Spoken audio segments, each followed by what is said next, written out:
You want to go ahead and put me on? That way you can get him on and come back to me. All right. I'll have a little more commercial play here. Or whatever this commercial is on now. It's got a minute. It's got 54 seconds left. Norris. Yeah, the one thing I keep needing to do with you, I need to add a slate so we don't have black anymore.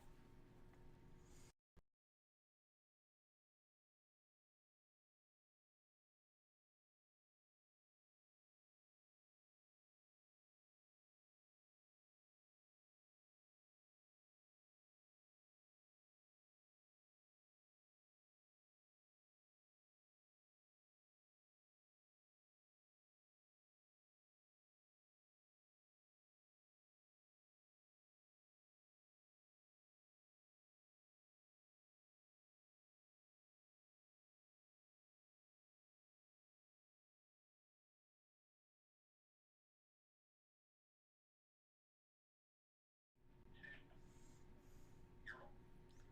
Good evening. I'm Charles Roark coming to you from our Martinsville location tonight. And glad to have you here. It's going to be kind of a casual show tonight as we're. Everybody's going to figure this out. I am in my house, but I'm not going to tell you exactly where I am in the house. But with COVID and everything, we decided that it might be good to be able to have an alternative location from time to time.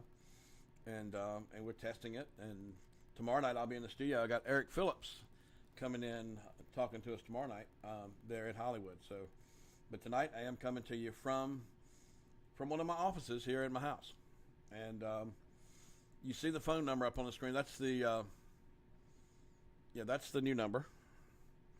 Let me call it and make sure it works. No, probably need to just stay here. But somebody give me a call. And let's make sure the number works tonight. The number is 276-732-5898. And make sure all that's turned up good.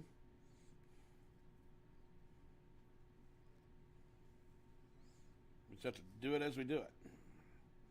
But if somebody could give me a first call and we can get that adjusted.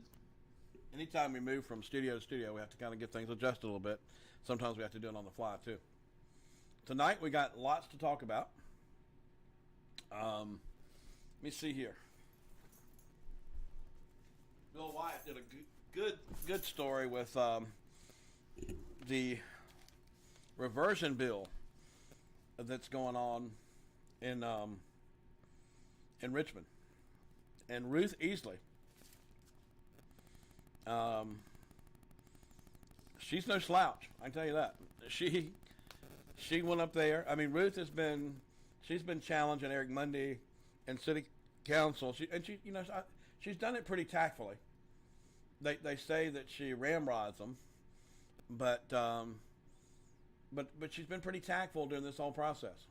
I think she's trying to be professional, but she's bringing out sometimes the obvious things. That first of all, she told City Council they weren't broke. Remember that? Because they want to kind of act like they're broke, and Ruth Easley has been challenging them on that. So I got to give her credit. And she's been up in Richmond. There's a bill that's just got through the House committee, and what that means is they can vote on it, but they still have to wait for the companion bill in the Senate to go through. And that was supposed to happen today, but I understand that's been delayed till next week. So, that's kind of, and the way Mary Martin explains this to me, and Mary Martin understands Richmond better than most people around here. I'm gonna even see if I can give her a quick call, because I think this is really important for our community. I really do. Now I know some people don't care. I get that. Here comes Eric Phillips. How about that? Eric's going to be on my show tomorrow. Can't wait for that. Let me see if I can get Eric back on here. He was just calling. Give me 1 second here. Let's see if we can. No, I saw him on here.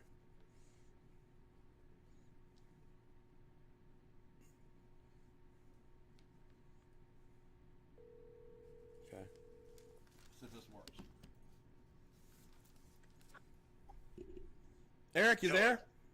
Yes, sir. I'm here. All right. It's okay to put you on TV? Sure. I know you're going to be on tomorrow night, but get me up to date. I mean, I think a lot of people get confused about Richmond and how it works. Sure. So, I mean, I've listened in some, and there is a little confusion. So, the Senate bill was never on the agenda for today. Okay. It is on, hopefully, on the agenda for next Monday. There's some various websites and stuff you can look at to keep track of all that. But we should have a full committee vote on Wednesday in the House. And I think that in part, maybe the Senate has been waiting to see what happens with the House bill before they take it up on their agenda. No, wait a minute. I thought it got out of committee, so I thought that meant that the delegates could vote on it. It's got to go to another one? No. So two things. All right. It got out of a subcommittee vote. All right. And then it got out of a committee vote. Now it comes before the entire House for a vote on Wednesday. All right. And then the Senate has to take up the same bill, or a companion bill, and then what will happen then if it passes the full House, and then if it goes to Senate, it gets out of the Senate, they pass it, then they have they have like a crossover day, and then that's when All right. So let me make sure I got it right here. On Wednesday, and that's 2 days from now. All the delegates will vote on it? That's my understanding at this time, yes. Right. That's when the schedule for that. How do we feel? How do you feel about it? I mean, well, here's what I would tell you, just quickly, and one of the reasons I want to talk about it. I mean, there are some people doing a lot of hard work behind the scenes, and I am one of them. And right. There are some people in the city, and I don't know if they want their name mentioned or not. In particular, one woman in the city has been doing a lot of work behind the scenes, meeting with legislators in Richmond. No, you're talking about Ruth Easley, because she's all over the newspaper.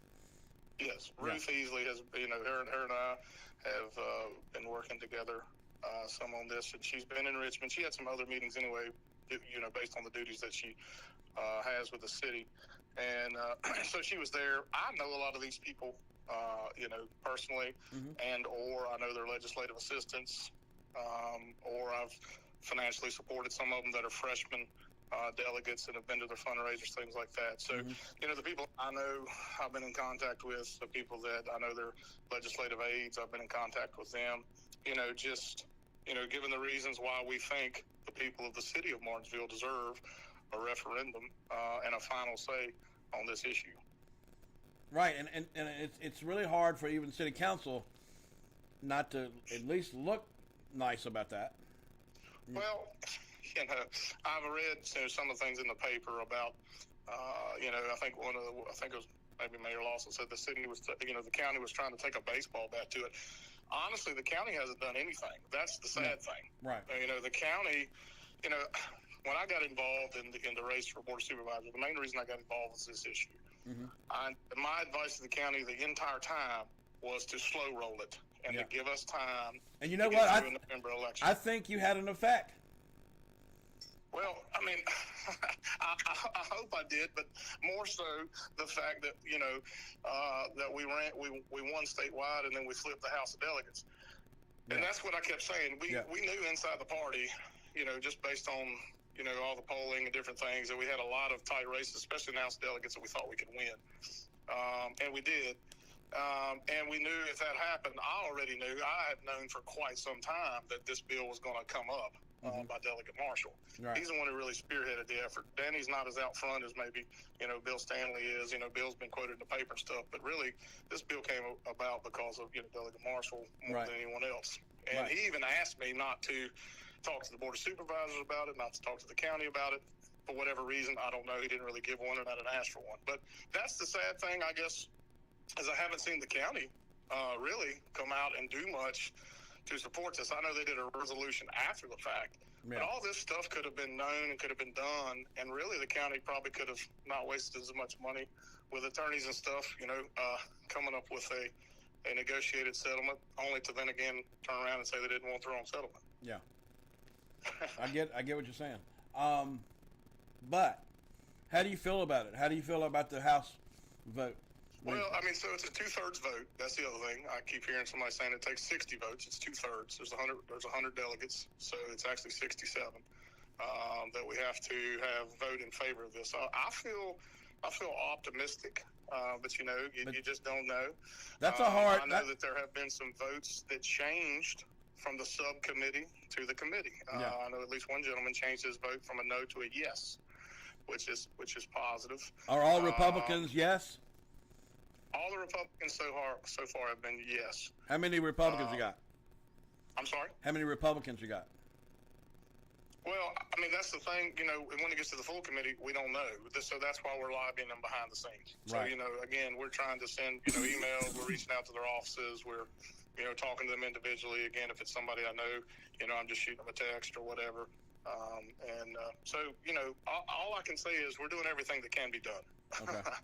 And if somehow we're able to stave this off, then I'll feel pretty proud of all of our efforts. And again, in particular, I know Ruth has done a lot of work behind the scenes for the city.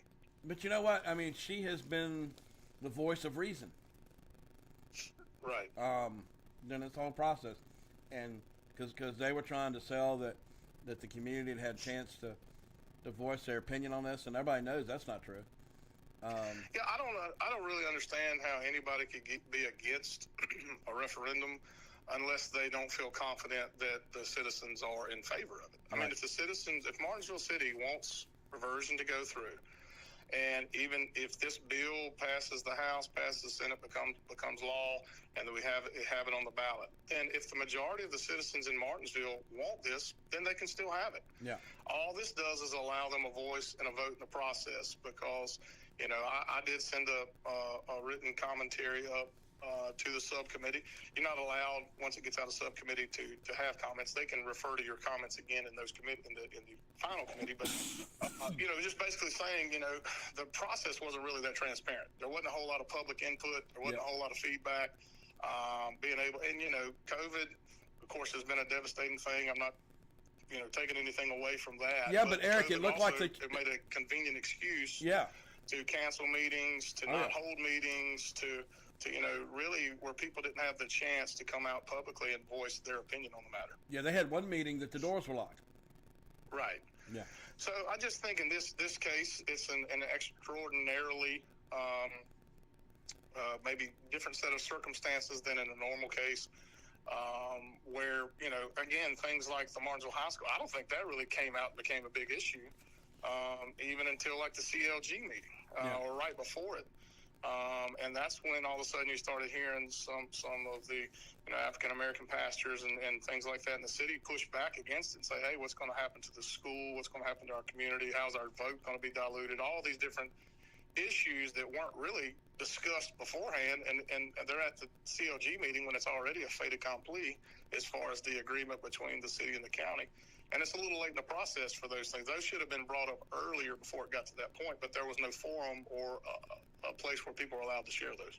Now, I think one of the things that blew me away is that the county offered in talks before this all got started, hey, if we take over your schools and take over the sheriff's department, will y'all just back off this? And none of them like to admit that was on the table, but we all know it was. Yeah, and I mean, you hear different things from the county and the city. I mean, and I'll be honest with you, I'm not sure which side necessarily to always believe, because I have heard that from the county, that is something that they floated and were willing to do. And then I've heard from the city that never really came about that way. And most things that I have found in this process, one side says that happened and the other side said it didn't happen. And, I wasn't privy to those meetings or sitting in those meetings, so it's hard to really know exactly what happened. And again, that's part of the problem. Yeah. But again, the public doesn't really know what's happened. We don't really know, who, as far as having things on record of what any of the negotiations may have really been, or what may have really have been said. Yeah, and then they can't talk about it. They sign a thing says they can't talk about it. That's my point. Yeah. I mean, the whole way this whole thing was handled, I mean, even out at Commonwealth Crossing, I mean, it looked like a meeting of two world leaders, at Camp David, with all the police showing up and sneaking a couple of people from the board in there. And, I mean, come on, it was overly dramatic, that whole scene. And the whole thing has just been, frankly, in some ways embarrassing for our area. I just think it's been handled poorly, honestly, all the way around. Yeah. I really just don't think it's been handled very well. And then our only other recourse at this point was something at the state level, and so that's what we're hoping for. And we'll see what happens. What do you think's going to happen? I really, honestly, I don't know. I mean, I feel like it's got a good chance in the House. And I know that the delegates there that are for it are working hard to get it done and lobby support, and along with some people here locally in the community. And then, if it does get out of the House, in the Senate, I mean, in the Senate, we only need is a persuasive guy, and I'm sure he'll give a great argument for it. And I will tell you this: most of the people that I've spoke with have told me, as a general rule, that they're always for the people having the say and the final voice when they can. Right. And so to me, if I were a legislator, it would be hard to deny people their right to have the final say on something this big. This is a permanent solution. Reversion, once the city flips to a town, they can never go back to being a city again. And there are certain rights and privileges, and there are certain advantages to be a city. Hey, so but you know what? Deal. If you're a representative, would you want this happening to your community? That's also true. And I'm just inside baseball, inside politics stuff. There was a certain Republican that I know who may have this come up in his area, and he was not sure, how if he wanted to set a precedent with a vote. Yeah. In this case, the way he did, but in the end, he came out and voted for it and supported it in the subcommittee and also in the full committee. So, I've said all along, I think this is not really great legislation. The process itself, I mean, in the end, we need to have viable entities, towns and cities. It's in the best interest of the state. That's, which is what they really look at, is what's in the best interest of the Commonwealth. However, the people in these areas who, in some cases have had money mismanaged, have had things happen, whatever, should have a say in what the final outcome is, especially when it affects things like their school systems, where their kids will be bused, all these things. And these are big issues. And so I think it's always good to give the people the final say. Eric, thank you so much. I know you're going to be on tomorrow night, and we'll talk more about this. I really do appreciate your discussion. I do think, I think, when you came on our TV show and you said, hey, it's cheaper to fight it than to play it. Yes, sir. And I thought you brought out a really good message there. And I think, we saw 2 votes change. That's right. And, one of the things, too, just quickly, one of the people that, the last time around when this bill came up in 2014, who led the charge to defeat it, has now pledged to support it. Wow. Who was that? And so, I believe it's Spruill, and so he's a Democrat. But right. So that may bode well in our favor as well. So I think that there is more support maybe this time than there was in the past. Now we're in the Senate, and we'll see what happens. Over in the Senate, how many votes we got to have? Excuse me. I don't know that, but I will know before tomorrow night. I'm not sure if it's just a simple majority or if it also needs a 2/3 majority. It sounds like it's opposite than Washington. Because it sounds like I thought the Senate had to have like 60, and then in the House of it depends on what kind of bill it is what it comes down to. But it does take 2/3 on this bill in the House delegates. All right, and that's a high bar. Yeah, it is. Exactly, it is. So that's why there's got to be a lot of lobbying behind the scenes and a lot of good information given out to help these people hopefully make the right decision. Have you seen anybody from the city up there lobbying? Like you said, you mentioned Ruth Leasley's been up there. I heard that, the city attorney was there, but I don't know, I know he didn't speak in any of the hearings, but I'm sure, he was probably, doing some closed door stuff like the rest of everybody else. All right. Eric, thank you so much. Yes, sir. Have a good evening. Eric Phillips. Bye-bye. I enjoyed him during the campaign. A voice of reason. And I really didn't know him before the campaign last year, but it's good to know that there are people fighting for our community in Richmond, and he's got a little clout because he heads up the local Republican Party, and the Republicans are almost in charge up there. I don't think they rule the Senate, but I think they got the governor and the House of Delegates. All right, folks, we do need to take a commercial break. We'll be right back. Stay with us.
All right.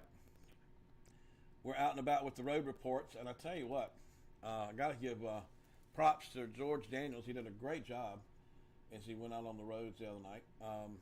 He actually did a better job than I did. So I don't mind. When somebody does a better job than I do, I'll say it. It's so good to find somebody else that can do those road reports because traditionally this news job is not easy. And not a lot of people have the fortitude to do it. And George will do it. He's definitely got the character in him, and we're gonna have him do some more other things. He's just George. You know, he's not professionally trained at it, but I think that's what kind of makes him unique. Sometimes people can be too polished in television. That's my opinion. Give me a call here. We just had Eric Phillips on. 732-5898. It's 276 is the area code. We're coming to you from my Martinsville location. Yes, it's my house, and we will be doing more of this year. And one of the things I've told myself that I'm definitely on the what I call the backside of life, and I want to enjoy a few other things than television. And let's take this call, and you are on the air. Go ahead. Yeah, Charles. I just thought I'd call in. If Eric's listening, he knows me. This is Frankie. I just want to let him know we appreciate what he's doing, and all the other representatives, whether it be Martinsville County and the House of Delegates and all. Mm-hmm. And thank you for at least listening to the people on the outside out here. That's who they elected to represent. It's time to see it go back to that, not just here, but state and D.C. They need to listen to the people. That's who put them in there. Right. You know, I wish Eric could have gotten elected because I tell you what, we need leadership. Like I like him because he's tough. I want a tough representative. I want somebody that doesn't mind raising a few eyebrows every now and then because everybody could see this city-county thing was not nice. You know, my understanding about this, I think, was that the way this was worked by law was that we in the county could not have voted on it one way or other. We didn't have a vote, but like the citizens of Martinsville did. Well the citizens of Martinsville didn't have a vote either. Along with it, had the city council let the people in Martinsville voted on it. Had they voted yes on it, then this would have been my idea. Then we sat down and bargained it out and sell it. I wouldn't have been too upset if had it been done that way. Well, I think the county people should have a vote too. Oh yeah, I wish the law was like that. Yeah, I wish the county and the city voters could vote on it. And people say, well, what if one votes one way and one the other? Then then that's when you start negotiating. I call it about what to do and what not to do. Yeah, let me tell you, the house I live in Martinsville is a little bigger. I pay $2,000 a year in just real estate taxes. And when I had my house in the county, I paid $400. Now it's not that much. Oh, was there that much difference in it? Well, it is maybe twice as big, but I know if this house was in the county, it would probably be like $1,000. So the taxes are already higher in the city. Everybody knows that. And then you put the I knew they was high. I didn't know how much higher. Yeah, and if they can, and it. I think Yul Harris said it best. Do we really need all that? Do we really need all that? Yul Harris said the best thing the city can do for folks is just turn in the charter, and I agree with that. And then the county would have to take over anyway. But I think the county could even run the city better. That's my own opinion. But I always wondered if there ain't a law. If there's a law, could the county annex the city? No, I don't think they can. Have you ever thought about it? Well, that's what all this is about anyway. The way I see it, that's all behind this. What other reason would for it to be except for this city to take the good parts of the county? Well, I'll tell you what. I think the county should have let Collinsville revert to a town a while back, and that way I mean, they could, like Ridgeway. Ridgeway doesn't pay that much tax. It's like a cent on the dollar or something like that. It seems like to me one time, and I'm not sure about it, that Collinsville was a town. I know one time Bassett had their own police department. Yeah, but I know Fieldale did. It seems like to me maybe Collinsville did, but I'm not real sure about that now. I don't think they were real towns. I think they undid those police squads because they could kind of see how they could have gotten in a lot of liability. Right. Yeah, but anyway, we'll see what happens in Richmond. I mean, it's a tough bar to get 67 votes, and you got to convince a lot of people. So, Well, as a citizen and as a voter too, I like to at least know that people that we elect. I like to know that they listen to us, because that's who put them in there, and that's who they need to listen to. right, I agree. All right, thank you so much. Thank you. All right. Our local number is not the same one in Hollywood. It's 276-732-5898. I want to thank Verizon for helping us get this phone right. It's doing pretty good. 276-732-5898. Good evening. You're on the air. You said you weren't at home last time I asked you. What'd I say? You said no, that's not where you were. It was a secret. You weren't going to tell. All right. I know you're going to call That's me a what you liar said. and all that. Was that truthful or? I said it was a secret at the time. Huh? I said it was a secret at the time. No, you said you weren't at home. You said that's wrong. And I said you're in your basement. You said no, I'm No, not. I'm not. I wasn't in my basement. I said you're upstairs. And then you said you're wrong again. What do you? What was that? Was that a fib? No. It was a story. I'm not going to tell you exactly where the house is. You haven't got it right yet.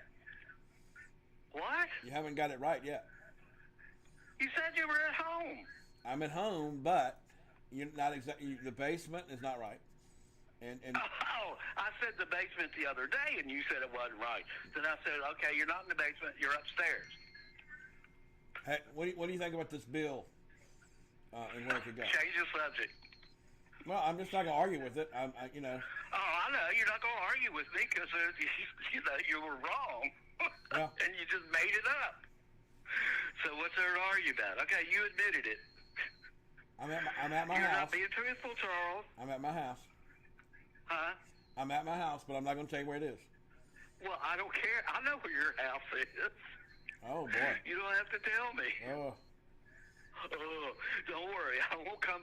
I won't even go down your street. you going to play in my trash? No, I'll send Johnny over there for that. He's the trash can man. Right. But yeah. Do you know that Danny says that the taxes in the city, if we don't revert to a town, are going to double within the next 2 or 3 years? That sounds like a threat to me. It sounds like a threat. Did you? Well, is it a threat that the county's going to raise taxes on the people in the city? Well, Is that a threat? they're going to continue going up on taxes. That's why we don't want two governments. You're doing it. Now, the taxes will go down in the city. The only extra tax that they'll throw on us is the ones from the county. You keep believing that. It is true. Oh, goodness. It is true. You just don't know. You just can't face up to reality. And that the city treasurer. Yeah, she's You know why she's for it. For Well- that bill, you know why? Because if the city reverts to a town, where's her job go? Well, maybe she's fighting for her office. Well, where's it go? Well, I'll be fighting for my job too. I don't blame her, but Well- that's why she's doing it. yeah, but she's calling them out at every stop. Well, I know she is. Of course she is. Yeah. That's her. Her ox is being gored. If my ox was being gored, I'd be hollering. I'd be bellowing about it too. Yeah, but talking but about what? telling the truth, That's her Eric job. Mundy, he said they had many meetings where people could voice their concerns about this. The only meeting, meeting that people. It's been going on, how many years has it been going on, Charles? 20 years. Yeah. You don't think people know about it? People had no clue about the deal. People have no clue about it. It's been going on for at least Don't you remember 20 when years. we were over? Don't you remember when we were over at the Commonwealth Center and they wouldn't let us in, locking the doors What on that us? got to do with anything? It's been going on. That was a different deal. That's their business. I have nothing to do with that. That was the closed door negotiating between the city and the county that Deborah Buchanan fought forever. She wanted it to be Yeah. public. Well, you don't know what she said because they were sworn to secrecy. So you're just making that up. Not making it up. You know, Yeah, you are. You're making it up. You don't know what she fought for, or if she even opened her mouth. It was they're sworn to secrecy. So if you know different, how do you know somebody like violated the agreement? I know that Deborah talked many days and nights before she went in that room to talk to them. Okay, well you know that, but you don't know what went on in that room. That's what you were talking about. Well, But anyhow, I'm a conservative, and I'm against this delay tactic that the county's using. I'm really heart. It warms my heart to think that the county people are so concerned about the residents in the city that they need to know what's going on. That just warms my heart. well, let me ask you, what's so wrong about letting the city people have a voice in it? That's fine. We did have a voice. We already voted for our city council. That's our voice. That's who represents us. Mm-hmm. Just like the board in the county. They Well, represent. You don't have a referendum Hey. on every issue that comes. Hey, if we before have the a county vote on it, government. if we Do have you? a, yeah, but this is one of the biggest Yeah, but what? This You is don't. this is one of the biggest topics the city will have in many years. I know it's good. It's And what's so wrong with the show people business. having a Yeah. voice? It's show business. What? Get somebody else in there that got another view. You say I want to hear all sides. I hadn't heard any other side. Well, but what's wrong with letting the people of the city of Martinsville have a voice? If they're They so had sure a about voice. They already voted. They voted for the city council, and that's what they did. it. Well, That's the way our representative government works. What don't you get? I like it when Well- when the citizens can vote on it. The citizens did vote. They voted for their representatives, and that's what. And their representatives have acted. All I want to So say to what's your that is problem? that is yuck. Yeah, that is yuck. Oh, that's such an intelligent comeback on that. Yeah, it's yuck. That's yuck. Yeah, I would much. Yeah, that's yuck. That's yuck. It's more like yuck. I agree. Get somebody else on there that's got a different point of view. We don't want to hear the echo chamber and the same rubber stamp of everybody that's on one side of the issue. You don't think Eric Phillips represents the conservative point of view? No, I don't, because I'm a conservative, and I think the burden of this inefficient government of duplication of services falls on the heads and the backs of the people, taxpayers in the city. We're having to pay double the tax to support the system that benefits the county financially, and that's a fact. Right. And if y'all would, The county is taking advantage of the city by this cockeyed, sloppy system. well, And but if we have a smaller government, let's not and a forget. more efficient government, it'll be less expensive, and it'll take the burden off the backs of the people in the county. Let's not forget. Y'all, the people in the county have been getting away with this forever. Their taxes are just like nothing. But let's not And forget. we have to prop up this insane system that they got going on with this duplication of services. How And about it's breaking us? We can't afford it no more. let's not forget about That's why this is the third most financially stressed city in the whole state of Virginia. yeah, but let's Yeah, but nothing. That's a fact. let's not forget that the county offered to take over the school systems. The county hadn't offered to do anything. They did. No, they did not. Yeah, they did. It's been documented. They have not. And you can argue, you can say, no, they didn't. Yes, they did, all night long. But the facts are the facts, and they didn't. They did. And they backed out of every deal that they've said that they were going to And get through. if Eric Mundy hadn't They had can't be such a, trusted. if Eric Mundy wasn't so heavy-handed, they'd already had the deal already signed. All heavy-handed, my butt. He's not being heavy-handed. He's doing his job. He's trying to take the burden off the back of the taxpayers in the city. And have because they've been carrying the county pay for it. Carrying this duplication of services for decades. And have the county pay for it. And it's done nothing but benefit the county. And have the county pay for it. The county pay for it. We'll all be paying for it, Charles. Yeah, but county citizens. The city will be paying taxes too. For the county to stay the way they are, the city is going to have to double their taxes. Now, is that fair? Is that fair, Charles? They might have to cut your taxes are going to go up. You don't even know. Talk to Danny. You won't even talk to him. No, he won't talk to me. Any representation from the city, government, or anybody else. And I'm the only one speaking up. And you won't even ask him. You said, I'll ask him, but you don't. But you just lied about it. You said, I will do it before the end of the year. I will do it before. I said, you promise? I promise. And you didn't. Stay tuned. Stay tuned. Yeah. Kiss my behind. All right. We'll take a break on that. We'll be right back. Stay with us.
All right. Charles, We're back here for the last segment now. You got to take a close listen to what Sarcastic Man's saying. He's saying that the county should pay for all the city's mistakes. Hello, you on the air? Hey, Hey, Charles. You know who run that city in the ground, don't you? who's that? Who was on the council, the mayor there for all them years, all them bad decisions they made? Gene Teague. Well, I know Gene is very favorable of reversion. Yeah, well, he's the one running in the ground. Well, okay.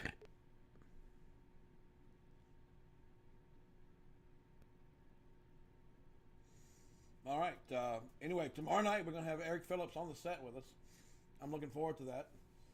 I'll admit that I think Eric is a unique leader for our community, and I think he's interesting, and I do think he was the one that kept reminding us during the election that fighting made better sense than paying, and even if the county doesn't win all the battles, at least we have more chance for the people to be heard if we go through these processes. Now, I think it's an uphill battle in Richmond. I'm hoping they can get through and let. What's wrong with letting the citizens vote on it? I mean, really. I don't hear many people speaking out against that. But I think when somebody says your taxes are going to double if you don't do it, that's scary. Like a scare tactic too. Jeez. Oh me. Taxes are due in the county, I think, on Friday. Property taxes, and you look at how steep these numbers can be. We don't need to be taxed anymore. At least we're not taxed like they are in California and New York and places like that. People paying 13, 15% tax on stuff. We don't need that. What it all comes down to is money. But guess what? Going like it was, the city would get $8 million extra to play with. Anyway, at least we got people like Ruth Easley and Eric Phillips, the county and their attorneys. But I have to admit, the county attorneys were not for this. That makes you wonder too, doesn't it? But anyhow, I think your camera just stay with us. We'll see you next time.